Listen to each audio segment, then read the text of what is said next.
Assalamualaikum warahmatullahi wabarakatuh. Ila hadratin Nabi Sayyidina Muhammadin Mustafa Rasulullah sallallahu alaihi wasallam wa kafatil anbiya wal mursalin wal malaikatil muqarrabin wal kurubin wa ala sadatina Abi Bakr wa Umar wa Utsman wa Ali wa ila baqiyatu sahabati ajma'in wa anit tabi'in wa tabi'ihim bi ihsanin ila yaumiddin wa khususal ruhiyin Muhammad Nasir bin Abdullah syai'un lillahi lahumul Fatihah.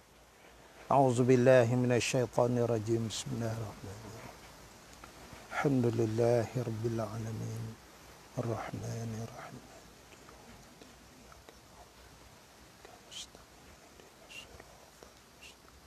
Siratal ladzina an'amta 'alaihim.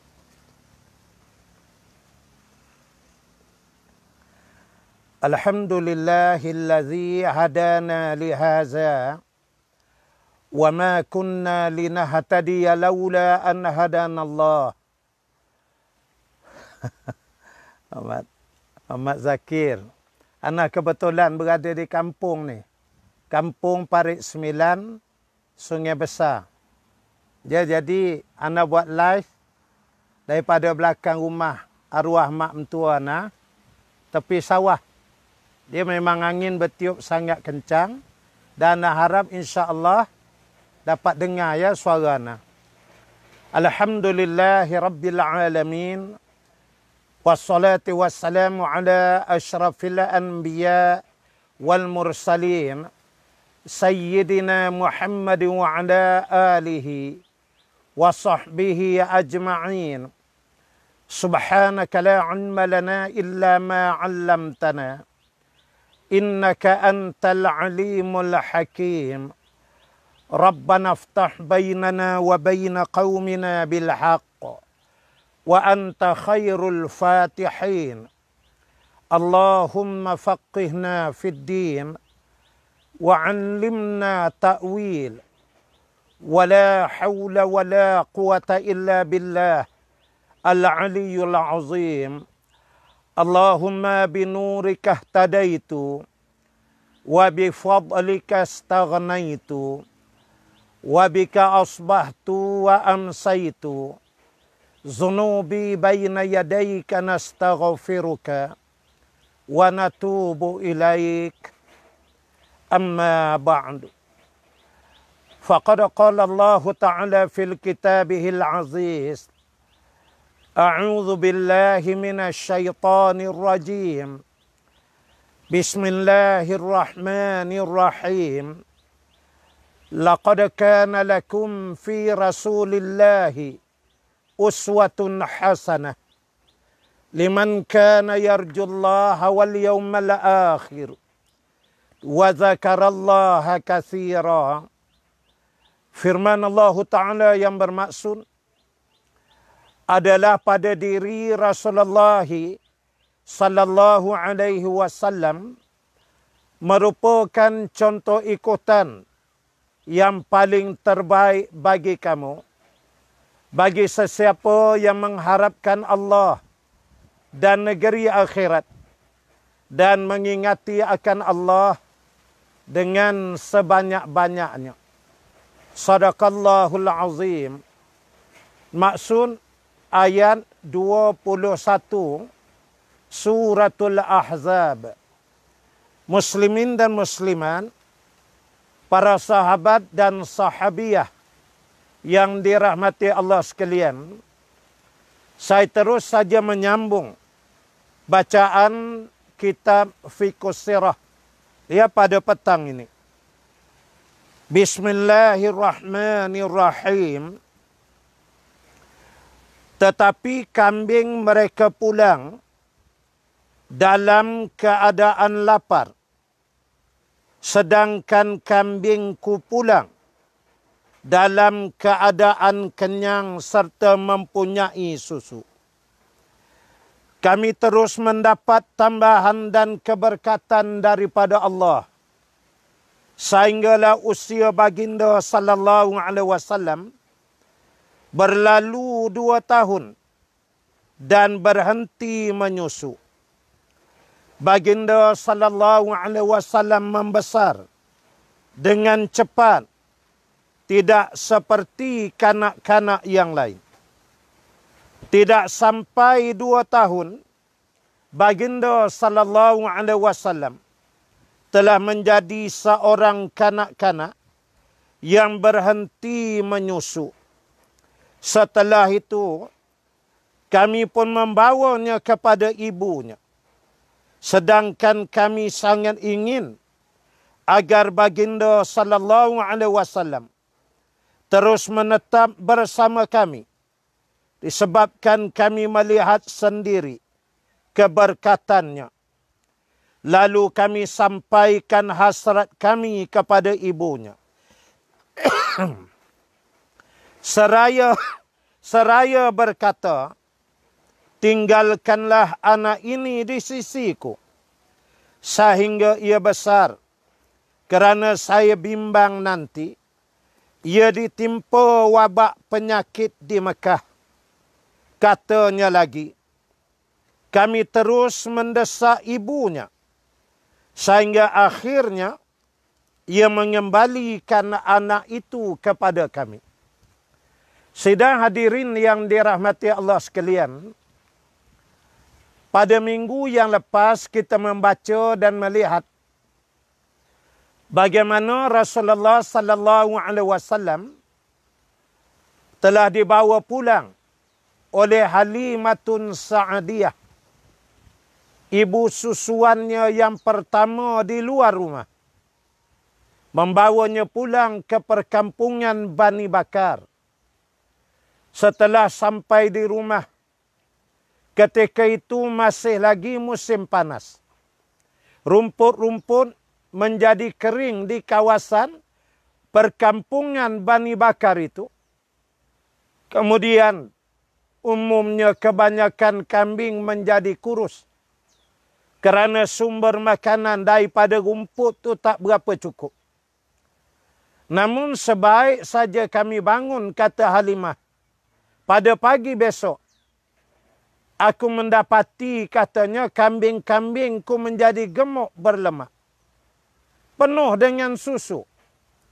Kemudian rumput yang ada di persekitaran kawasan rumahku telah menjadi hijau dan begitu subur. Lalu aku lepaskan kambing-kambingku pergi memakan segala rumput-rumput yang ada sehingga kenyang. Dan tatkala mereka pulang di waktu petang, aku mendapati, kata Halimah, kambing-kambing berkenaan buah susunya telah penuh dengan susu yang banyak. Secara tiba-tiba merupakan mukjizat dan keberkatan yang berlaku kerana Rasulullah sallallahu alaihi wasallam berada di rumah Halimatun Sa'adiyah pada masa itu. Lalu kata Halimah, tiba-tiba jiran yang ada di sekitar aku merasa cemburu melihat kambing-kambingku yang begitu sehat, dia dan sangat gemuk berlemak, yang penuh dengan susu. Lalu mereka memerintahkan para hamba mereka, penjaga dan pengembala kambing-kambing mereka, supaya pengembala ini yang mereka upah kepung semua kambing ni, biar bergaul sekali dengan kambing Halimatun Sa'adiyah, dengan harapan supaya kalau kambing-kambing ni beriringan pergi ke hulu ke hilir, padang rumput sana, padang rumput sini, maka diharapkan nanti bila pulang di waktu petang, maka kambing-kambing mereka akan menjadi gemuk sehat seperti kambing milik Halimatun Sa'adiyah. Tetapi menurut riwayat, Walaupun jiran-jiranku, kata Halimah, mengusahakan demikian, tetapi ianya tidak berlaku sebagaimana berlakunya ke atas kambing-kambing milik aku. Ini menunjukkan keberkatan Rasulullah sallallahu alaihi wasallam walaupun masih kanak-kanak berada di dalam rumah Halimatun Sa'diyah. Kemudian Halimah menceritakan bagaimana belum cukup 2 tahun, lebih kurang setahun lebih sikit aja, Nabi sallallahu alaihi wasallam telah berhenti daripada menyusu susu badan dengan Halimah. Padahal kita tahu di dalam Al-Quran, menyusu anak ni kata Allah mengambil tempoh masa 2 tahun. Namun Nabi sallallahu alaihi wasallam hanya menyusu setahun 3, setahun 4 bulan aja. Tetapi jasadnya, kata Halimatun Sa'diyah, sama tegap, bahkan lebih sasa dan lebih sehat daripada bayi-bayi lain yang menyusu sehingga tempoh 2 tahun. Ulama-ulama ada mencatatkan di dalam kitab-kitab mereka, mengapa Nabi sallallahu alaihi wasallam yang sepatutnya menyusu selama 2 tahun, tapi dalam setahun 3 bulan, setahun 4 bulan, telah berhenti daripada menyusu. Kenapa? Kerana kata ulama, kita harus memahami bahawa Halimatun Sa'diyah memiliki 4 atau 5 orang anak-anak susuan. Makanya kata ulama, demi Allah, Rasulullah sallallahu alaihi wasallam kalau menyusu, dia tak menyusu habis untuk dia, tetapi bagi beberapa bulan yang baki itu, dia tinggalkan untuk anak-anak susuan yang lain. Subhanallah. Itulah dia akhlak Nabi sallallahu alaihi wasallam semenjak daripada kecil lagi. Rasulullah sallallahu alaihi wasallam memiliki sifat memelihara dan memberikan hak rakan jiran dia dalam hidup bersahabat ini. Kemudian kata Halimah, bila Nabi dah berumur setahun lebih dan nampak tubuh dia pun sasa dah macam budak 2 tahun, Halimah pun pergilah bertemu dengan ibunya Siti Aminah untuk diserahkan kembali kepada Siti Aminah. Bagaimanakah dia keadaannya dan diberikan baliklah. Tetapi sebaik sahaja bertemu dengan Siti Aminah, Halimatun Sa'diyah menyatakan, wahai Aminah, serahkanlah anak ni kepada aku. Dia untuk aku pelihara langsung. Karena aku ni daripada perkampungan Bani Bakar. Dia bagi alasan.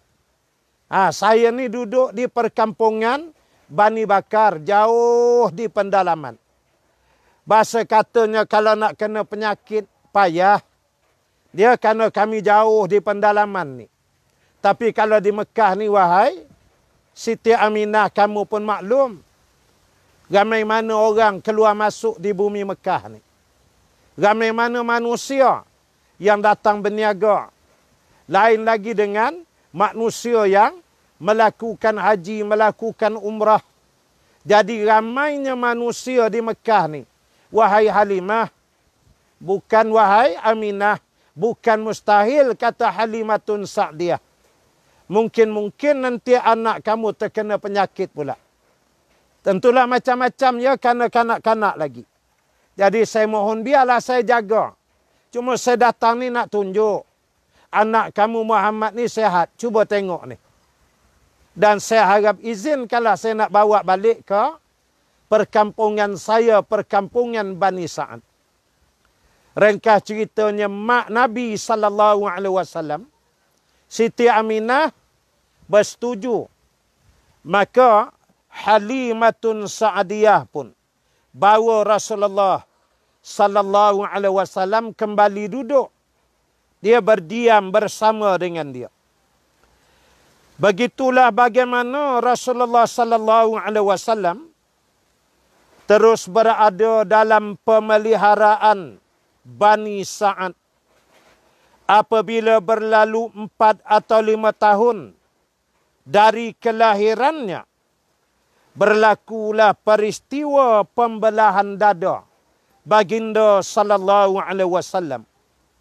Muslim meriwayatkan dari Anas radhiyallahu an bahawa Rasulullah sallallahu alaihi wasallam pernah didatangi Jibril alaihi salam ketika baginda sallallahu alaihi wasallam masih kanak-kanak dan sedang bermain dengan kanak-kanak yang lain. Jibril telah menangkapnya, lalu membelah tempat hatinya serta mengeluarkan hatinya. Dari hati itu dikeluarkan sebuku darah. Lalu dia berkata, inilah bahagian syaitan daripadamu. Kemudian dibasuhnya hati itu dalam sebuah bekas dari emas dengan air zam-zam. Kemudian dicantumkannya semula dan dikembalikan ke tempat asalnya. Kanak-kanak yang melihatkan kejadian itu pun datang berlari-lari kepada ibunya, yaitu ibu susuannya, seraya berkata, Muhammad telah dibunuh. Lalu mereka pun datang kepada Nabi Muhammad sallallahu alaihi wasallam dan didapati muka Rasulullah sallallahu alaihi wasallam telah menjadi pucat. Dia dalam keadaan yang penuh ketakutan pada masa itu. Bismillahirrahmanirrahim. Bismillah. Alhamdulillah. Bismillah.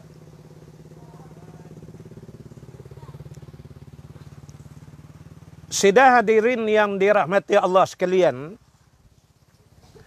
peristiwa pembelahan dada ke atas Rasulullah sallallahu alaihi wasallam ini hakikatnya berlaku lebih kurang 2 kali dalam hidup Nabi sallallahu alaihi wasallam. Yang pertama, peristiwa yang ini saat ketika Nabi sallallahu alaihi wasallam berusia 5 tahun.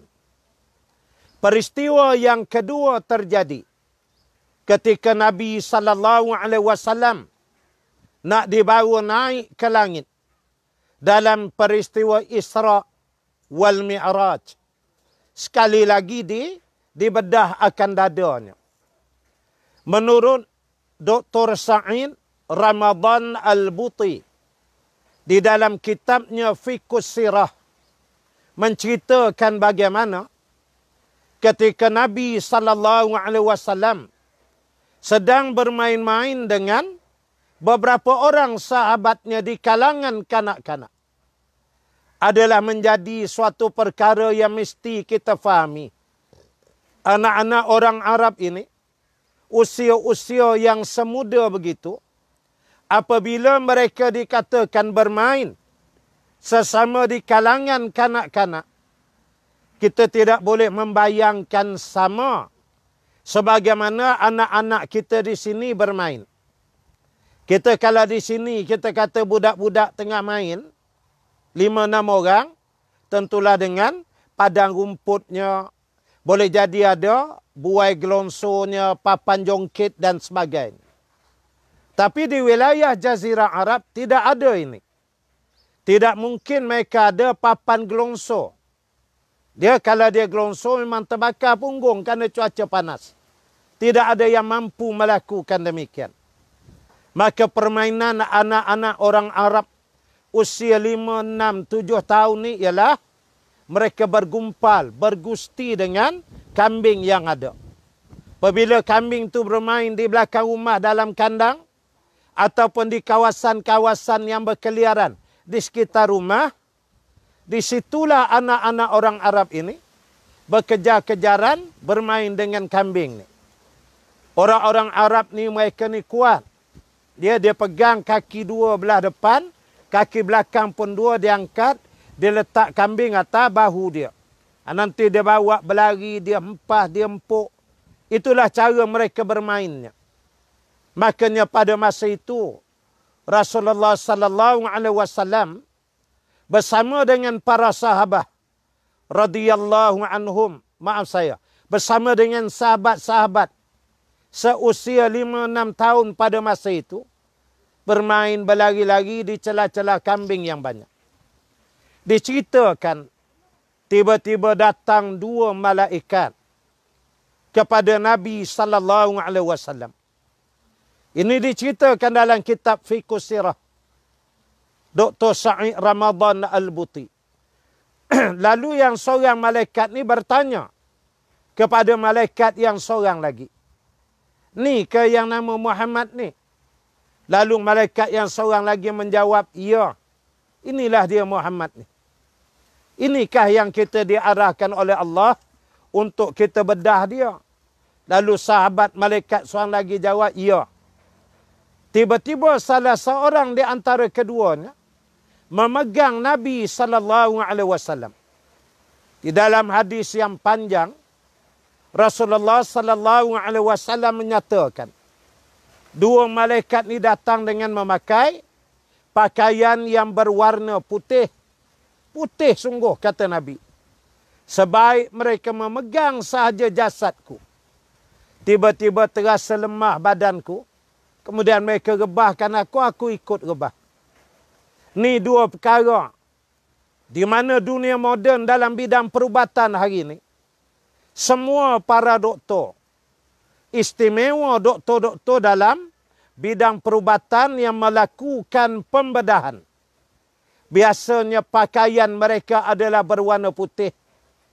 Dia tutup mulut, dia warna putih. Pakai luar apa semua warna putih. Sarung tangan warna putih. Mereka mengkaji ketika Islam sampai dan tegak memerintah di negara Spanyol. Andalus, negara Spanyol memberikan sumbangan tamadun ilmu yang tidak ada tolok bandingnya kepada benua Eropah dan negara-negara barat. Sehingga hari ini, negara Islam Andalus lah yang memberikan kepelbagaian pengetahuan, termasuk dalam bidang perubatan. Lahir ulama-ulama yang mengkaji. Dia Ibnu Sina misalnya. Banyak lagi nama-nama yang lain, di mana hasil kajian-kajian inilah ditransformasikan, diterjemahkan. Maka para doktor umumnya memakai pakaian yang berwarna putih. Kemudian menurut sebahagian ulama, apabila dipegang sahaja Rasulullah sallallahu alaihi wasallam, tiba-tiba Rasulullah berasa lemah badan, terus ikut aja dia pun baring. Ini gambaran kata ulama semacam sistem bius yang ada pada dunia moden hari ini. Yakni apabila seseorang pasien, pesakit tu nak dioperate, maka dia dibius dulu sehingga lemah dan tak sedar apa. Ini yang berlaku ke atas Nabi sallallahu alaihi wasallam. Kemudian Rasulullah menyatakan mereka membuka pakaianku di bahagian dada. Dan salah seorang di antara malaikat itu membedah dadanya dengan menggunakan jarinya. Dia di mana malaikat ni berupa seperti manusia.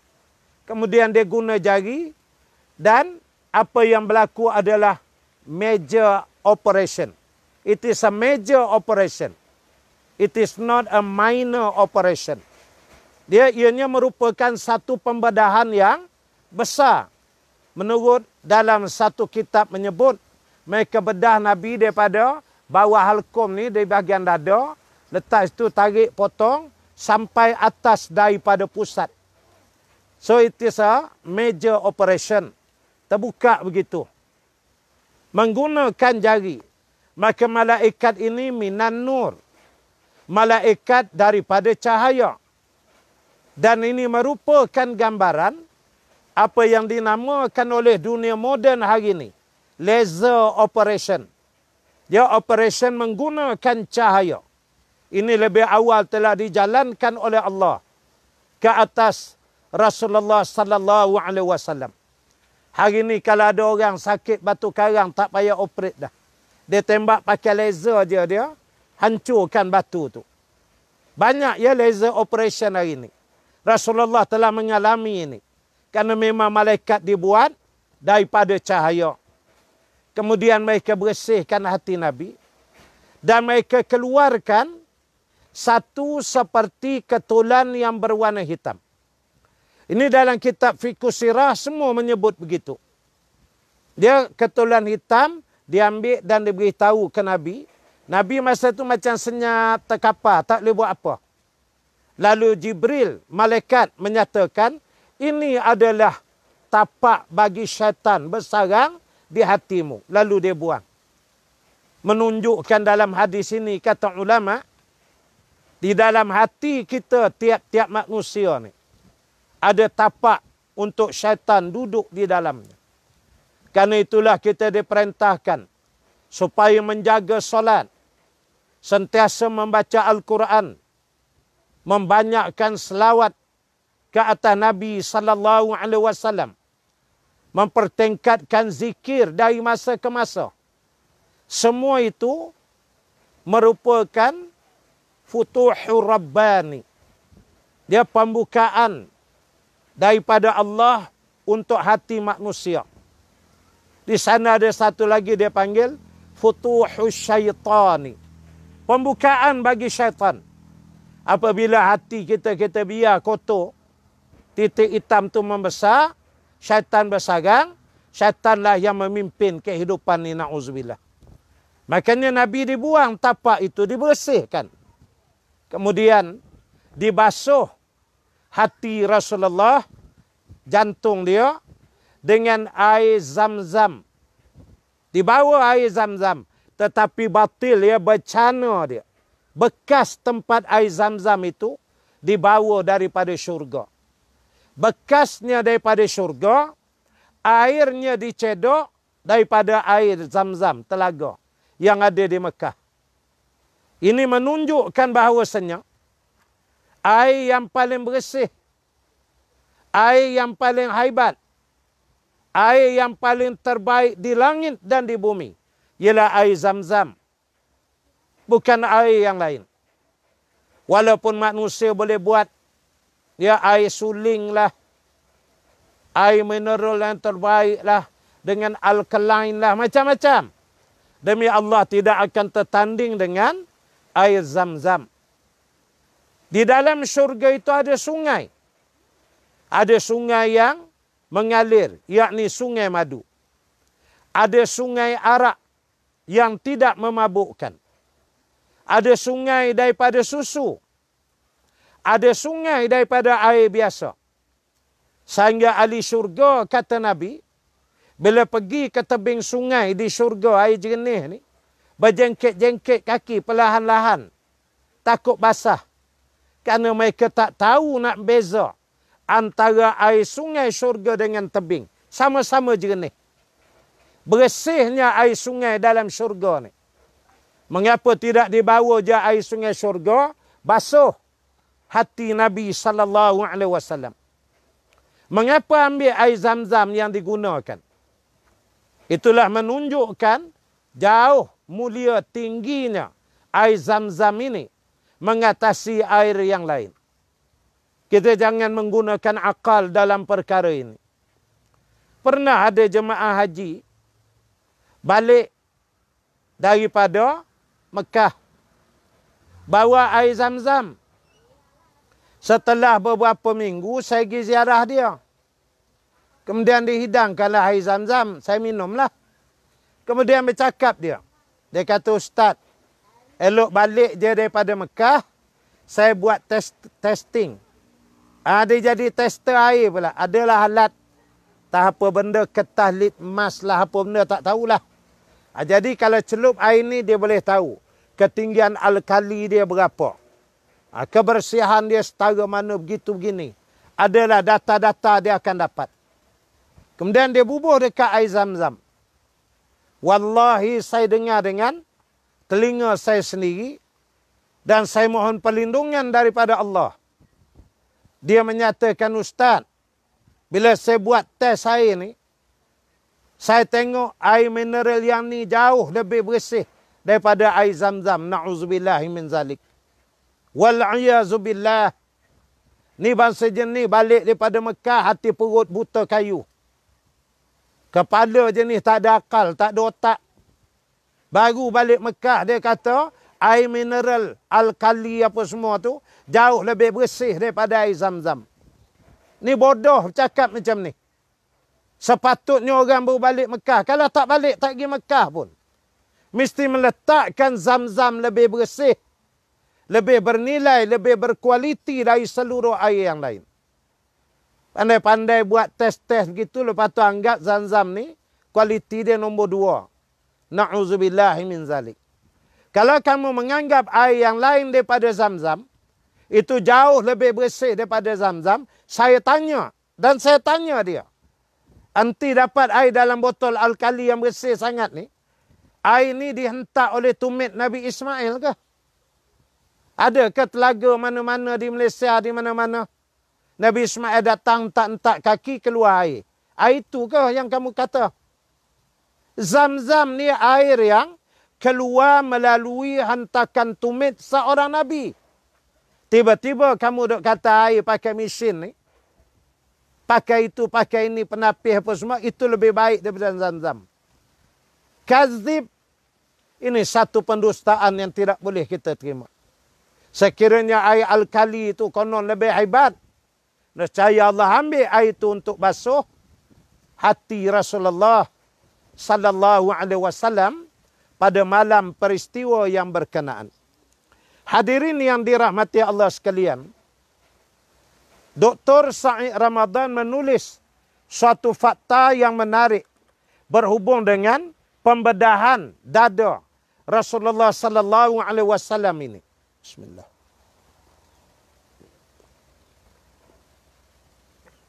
Alhamdulillah. Beliau menulis begini. Beliau menyatakan persoalan yang paling besar bukan sekadar hati Rasulullah sallallahu alaihi wasallam yang dibedah, bukan itu aja.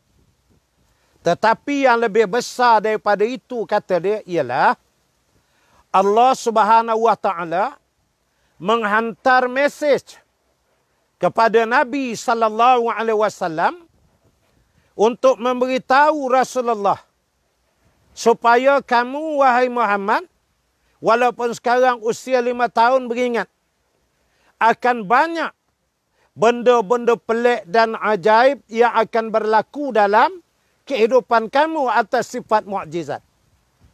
Banyak lagi ni ke depan. Maka kalau terjadi nanti jangan terperanjat.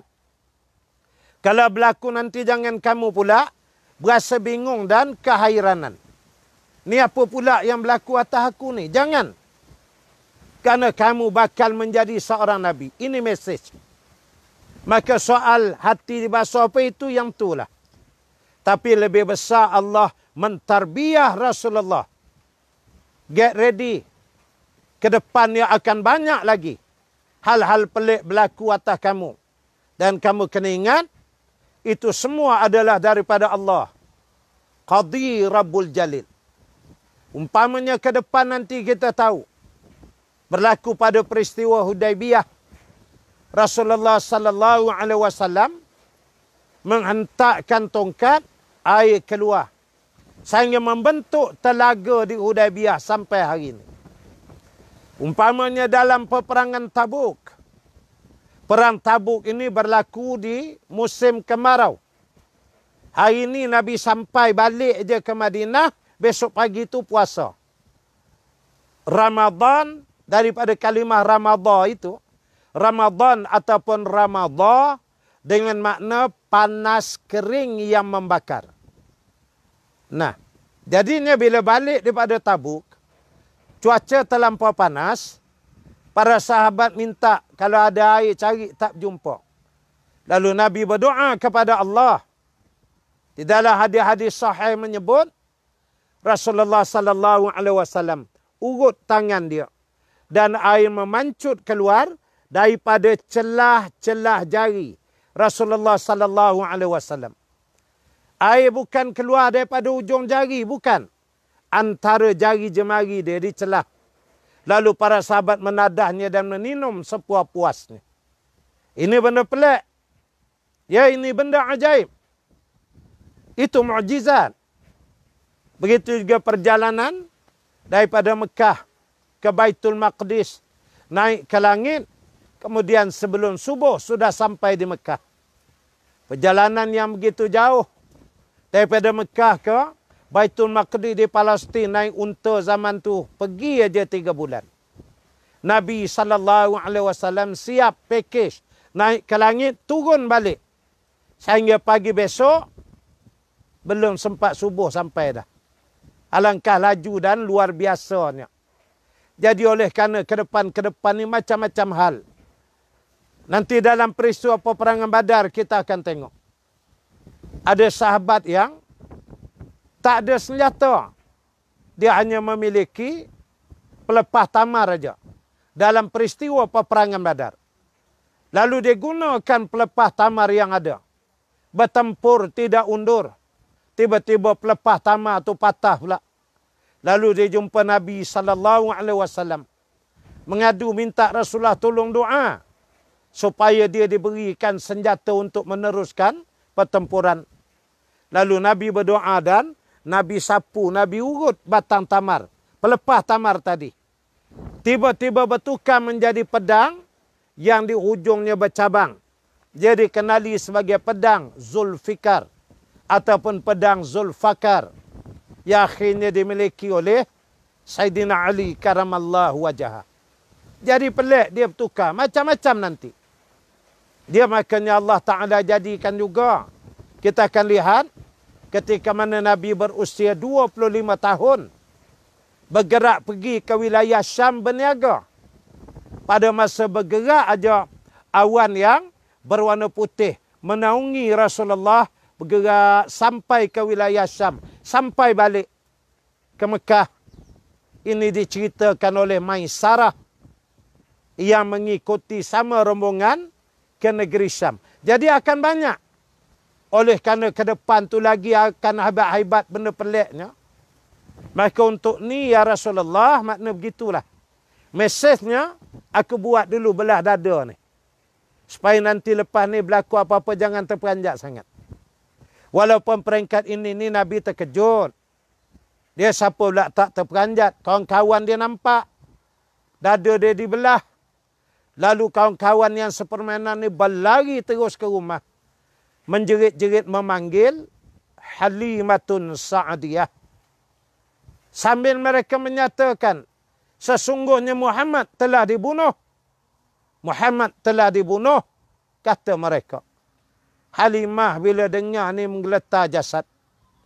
Dialah jaga anak orang. Kita sendiri kalau buat babysitter, dia kita jaga anak orang. Ayah nak ambil pukul 5.30. Pukul 4 budak tu tergelincir, terempuk kepala atas simen. Bengkak besar bola golf. Macam mana kita berdebarnya? Kita tuamlah nak hilangkan benjol. Ni kan pukul 5 nak bagi kat mak ayah ni nak cakap macam mana? Takut tak? Tentu berasa cemas. Bagaimana Halimah bila mendengar rakan-rakan Rasulullah masa itu menjerit-jerit. Cepat-cepat Muhammad telah dibunuh, Muhammad telah dibunuh. Kerana mereka tengok terbelah akan dada Nabi SAW. Bila ketika usia Rasulullah SAW 5 tahun. Dia pun diselamatkanlah. Berlarilah Halimah. Pergi tengoklah di kawasan tempat kambing. Pergi-pergi tengok Nabi dah duduk. Yang kata malaikat 2 orang tadi dah tak ada dah. Tapi bila Halimah sampai nampak hawa-hawa pucat ya wajah Rasulullah SAW. Ketakutan dia tu, panik, nervous. Dia syok, dia terkejut. Duk ada lagi. Tapi Halimah tengok tak ada darah, tak ada apa. Jadi dia tahu begitu aja. Dia tak ada berdarah dan terus kering. Hari ni pun pembedahan. Dekat dada pun bukan nak jahit payah sangat. Dia pakai klip je. Tak lama lepas tu boleh buka dah. Dia kanak-kanak yang melakukan khitan, ya, bersunat. Mereka ada yang bersunat pakai laser.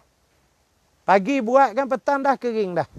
Begitulah Nabi SAW. Apa yang berlaku ke atas Nabi adalah laser operation. Dia bukan sebarangan. Dilakukan oleh pakar segala pakar. Iaitulah malaikat yang diutuskan oleh Allah Subhanahu wa ta'ala. Makanya Halimah pun berasa cemas juga. Sekali macam tu selamat, okeylah. Buat 2-3 kali esok berlaku lagi macam mana? Tentu berasa cemas dalam hati dia. Selepas peristiwa itu, timbullah kebimbangan Halimah terhadap keselamatan Nabi Muhammad sallallahu alaihi wasallam. Di mana kena ingat, ya, masa ni tak ada siapa pun tahu kata yang tu Nabi Muhammad. Yakni bakal Nabi ketika usia 40 tahun akan diturunkan wahyu 17 Ramadan tu. Lalu dia pun mengembalikan anak itu kepada ibunya.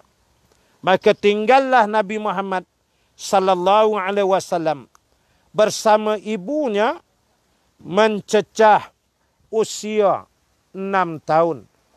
Jadi serahlah pada Siti Aminah. Jadi mak dia pun jagalah.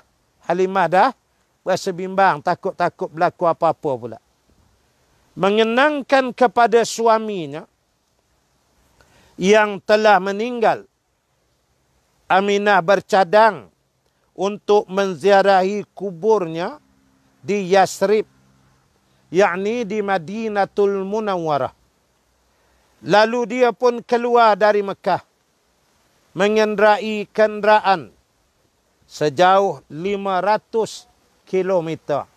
Dia itu average secara umum lah. Kalau sukat betul lebih kurang 476 kilometer begitu. Roughly 500 kilometer lah.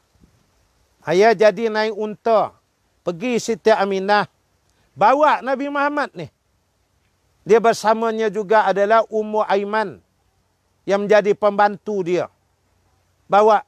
Ummu Aiman ni, dia ni orang Habasyi daripada Afrika. Kulit hitam. Dia akhirnya berkahwin dengan salah seorang sahabat, Zaid bin Harisah. Maaf saya, Usamah. Ya, Zaid bin Harisah. Masa berkahwin tu beza sungguh. Zaid tu putih. Dia ada pun Ummu Aiman tu dia hitam legam. Dia orang Afrika sungguh. Dapat anak tu nama Usamah bin Zaid. Anak dia tu dapat kulit putih cerah. Tapi itu menjadi kemuliaan dua-dua ni dikasihi oleh Nabi sallallahu alaihi wasallam. Bersamanya turut dibawa anak yatimnya Muhammad sallallahu alaihi wasallam dan pelayan wanitanya Ummu Aiman. Dia yakni pembantunya. Rombongan mereka diketuai oleh Abdul Muttalib. Ini Tok Wan Rasulullah sallallahu alaihi wasallam. Kalau Abu Talib itu pakcik dia. Di Madinah mereka menetap selama sebulan. Setelah itu mereka pun beredar pulang. Dalam perjalanan pulang itu, Aminah jatuh sakit dan keadaannya semakin tenat semasa awal-awal perjalanan tersebut. Akhirnya, dia meninggal dunia di Abwa' antara Mekah dan Madinah. Ya, jadi ketika Nabi usia lebih kurang 6 tahun, mak dia bawa lah pergi ke Yasrib ke Madinah. Saat begitu tu, mulailah ahli-ahli kerabat Rasulullah ni mengenali dia. Ada yang pangkat anak saudara lah, pak saudara, anak buah, macam-macam. Itu sebab bila Nabi berhijrah pada usia Rasulullah 53 tahun, nenek, makcik, mak-mak, saudara, belah-belah Siti Aminah ni, mereka inilah yang menyambut dan menolong Rasulullah sallallahu alaihi wasallam bersama dengan kalangan orang-orang Ansar di Madinah. Jadi pergilah ziarah ahli keluarga ni. Jalan sebulan tu lama lah. Dia berjumpalah segala waris-waris mak dia. Dalam perjalanan pulang itu, maknya Siti Aminah meninggal dunia. Dan dikebumikan di satu kawasan dikenali sebagai Abwa. Ini di antara Mekah Madinah, tapi lebih hampir kepada Madinah. Saya telah sampai ke kawasan Abwa ini. Cuma tidak menemui makam bonda Rasulullah sallallahu alaihi wasallam. Tak sempat. Khabarnya di atas bukit. Dia tapi kalau rezeki tak ada, tak usah kata apa dah. Dia Allah Ta'ala yang menentukan rezeki ni kita nak boleh jumpa orang-orang yang semulia seperti itu. Dia kadang-kadang amal kita pun tak cukup.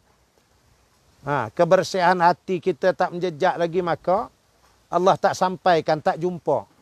Tapi di Al-Abwa tu sampai dah. Lalu, tapi tak jumpa makam. Masa itu Allah tak izin. Di situlah dikebumikan. Dia makam Siti Aminah. Siti Aminah itulah makamnya di situ. Abdul Muttalib, pakcik dia, maaf saya, tok dia, membawa Muhammad Rasulullah sallallahu alaihi wasallam pulang ke Mekah.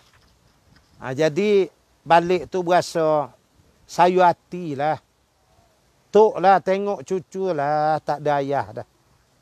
Mak pun dah tak ada, cucu ni. Menyebabkan tumpah kasih sayang Abdul Muttalib kepada Rasulullah sallallahu alaihi wasallam. Cucu dia ni diam. Kamu dah ada cucu, nanti baru tahu. Ya, macam mana Allah Ta'ala melakukan hubungan, kemesraan dan kasih kepada cucu ni. Luar biasa. Jadi, Abdul Muttalib tu, bila cucu ni dah anak yatim sejak kecil lagi, berasa sedihlah dia.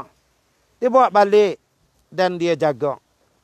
Perasaan sayu dalam kalbunya mula bergelora terhadap cucu yang yatim, yang baru saja ditimpa bencana, yang mendarahkan semula luka yang lama. Lalu timbullah kesayuan yang tidak pernah dirasainya terhadap anak-anak yatim yang lain. Dia tidak membiarkan anak yatim itu bersendirian dalam sebarang tanggungjawabnya. Malah diutamakan anak itu terhadap anak-anaknya yang lain. Berkata Ibnu Hisham. Dia Ibnu Hisham ni, dia antara ulama yang paling awal juga menulis kitab sirah. Ya, yang dikenali sebagai Sirah Ibnu Hisham. Ya, dia di antara sirah yang hebat juga. Berkata Ibnu Hisham, Abdul Muttalib mempunyai sehelai hamparan yang diletakkan di bawah teduhan Kaabah. Anak pinaknya duduk di sekeliling hamparannya, menanti dia keluar ke situ. Tidak seorang pun anak-anaknya yang berani duduk di atas hamparan itu kerana menghormatinya. Kemudian datanglah Rasulullah sallallahu alaihi wasallam yang ketika masih kanak-kanak, lalu dia duduk di atas hamparan itu. Melihatkan itu, bapa-bapa saudara cuba menghalangnya. Abdul Muttalib yang melihat tindakan itu berkata, biarkan anakku ini. Demi Allah, dia seorang yang mempunyai suatu urusan. Kemudian dia pun duduk bersama baginda sallallahu alaihi wasallam di atas hamparannya sambil membelai belakang baginda. Baginda sallallahu alaihi wasallam pun merasa senang melihat kepada datuknya dan apa yang dilakukannya.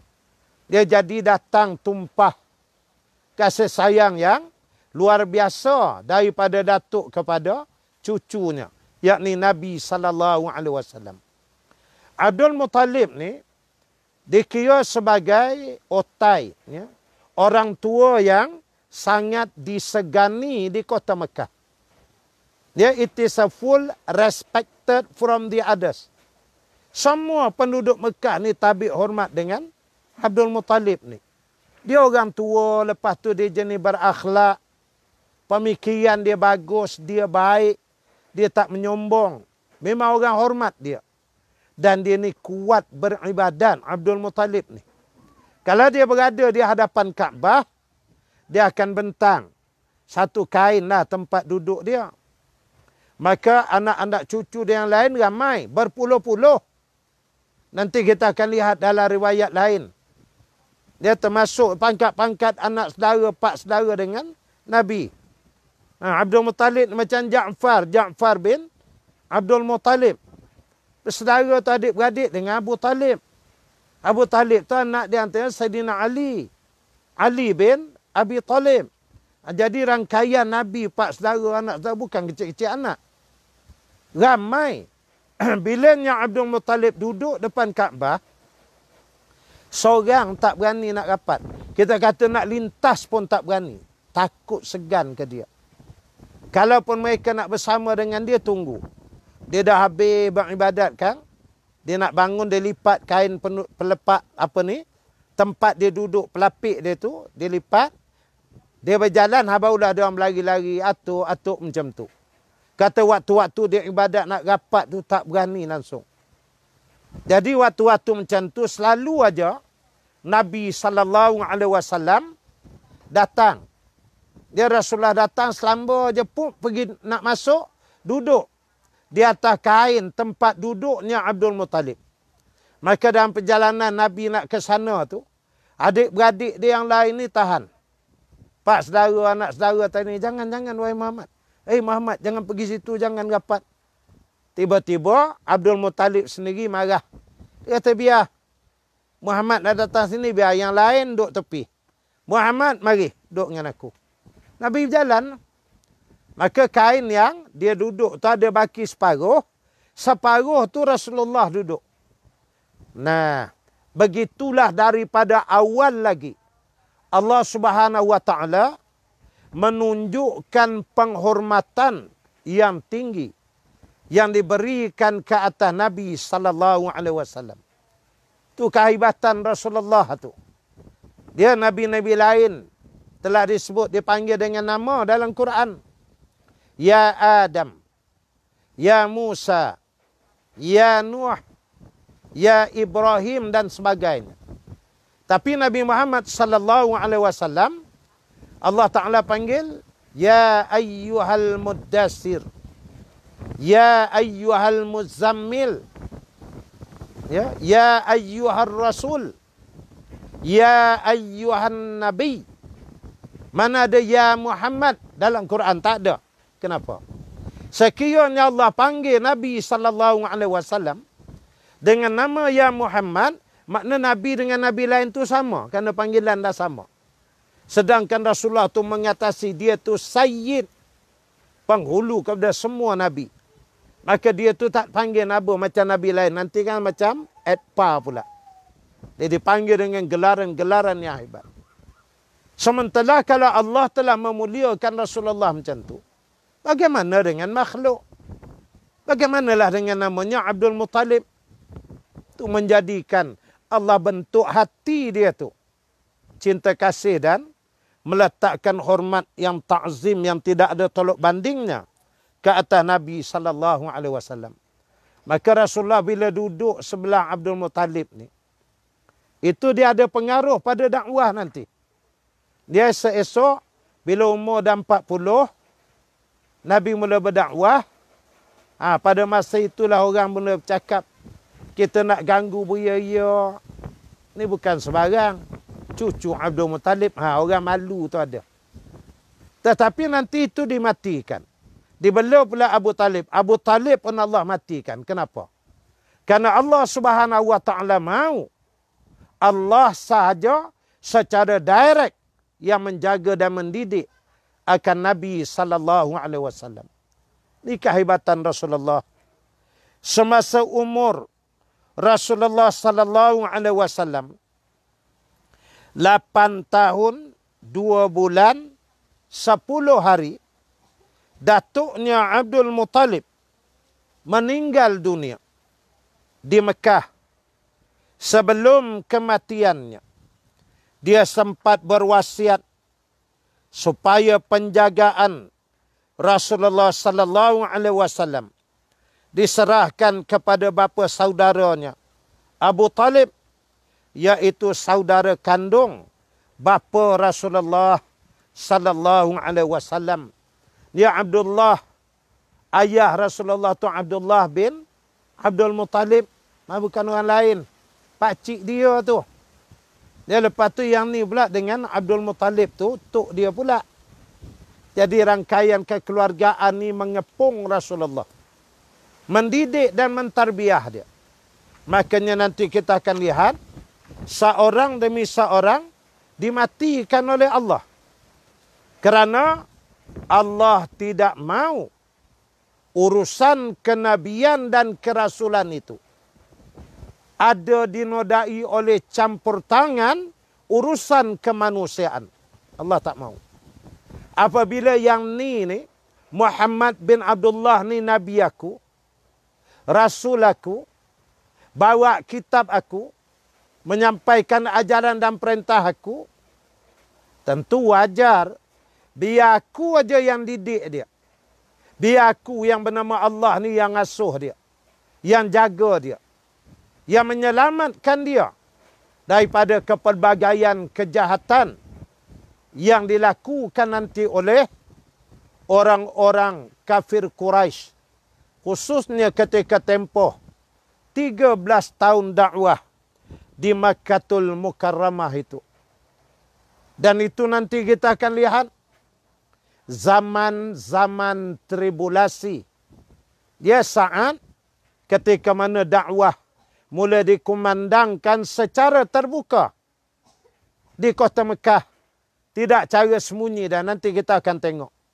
Berlakulah penentangan. Masa itulah kalau mikir cara akal, Rasulullah tu anak yatim. Pakcik dah tak ada. Tok dah tak ada. Ayah tak ada.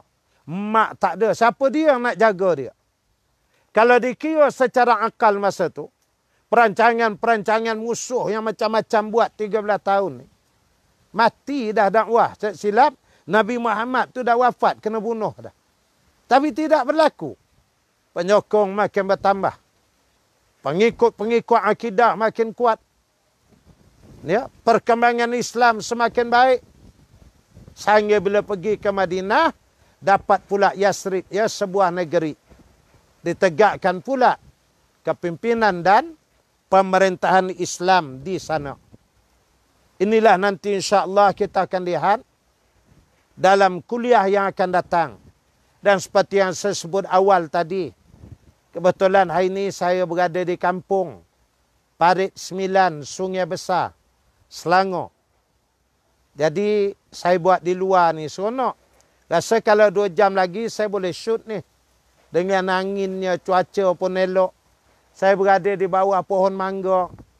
Dia di belakang pun pokok mangga, sawah di belakang tu. Belah kanan saya ada pohon nyor. Melambai-lambai. Kan keluarlah lagu Alicat, ya. Rasanya cukup dululah. Kan untuk petang ni, saya merakamkan ribuan terima kasih atas kebersamaan semua dalam kuliah kita ini. Dan insya-Allah saya harap tiap minggu kita hadir lagi beramai-ramai. Dia kerana sirah ni jangan putus. Dia makin ke depan makin seronok, makin seronok. Mau tak seronoknya cerita Nabi kita? Cerita kekasih yang kita nak, syafaatnya, iaitulah Nabi Muhammad sallallahu alaihi wasallam. Angin semakin kencang bertiup. Saya kira sekadar tu dulu. Kita tangguh dengan tasbih kifarah suratul As, dan kita tutup dengan bacaan doa. Subhanakallahumma wa bihamdik, Nashhadu an la ilaha illa anta. Nastaghfiruka wa natubu ilaik. Bismillahirrahmanirrahim. Wal 'asri innal insana lafi khusr. Illa alladzina amanu wa 'amilus shalihat wa tawasaw bil haqq wa tawasaw bis sabr. A'udzu billahi minasy syaithanir rajim. Bismillahirrahmanirrahim. Alhamdulillahi rabbil alamin. Wassalatu wassalamu ala asyrafil anbiya wal mursalin sayyidina Muhammad wa ala alihi wa sahbihi ajma'in. Allahumma barik lana fi Rajab wa Sya'ban wa ballighna Ramadan. Wa sallallahu ala sayyidina Muhammad. Walhamdulillahi rabbil alamin. Wabillahi taufiq wal hidayah. Assalamualaikum warahmatullahi wabarakatuh. Wallahu a'lam.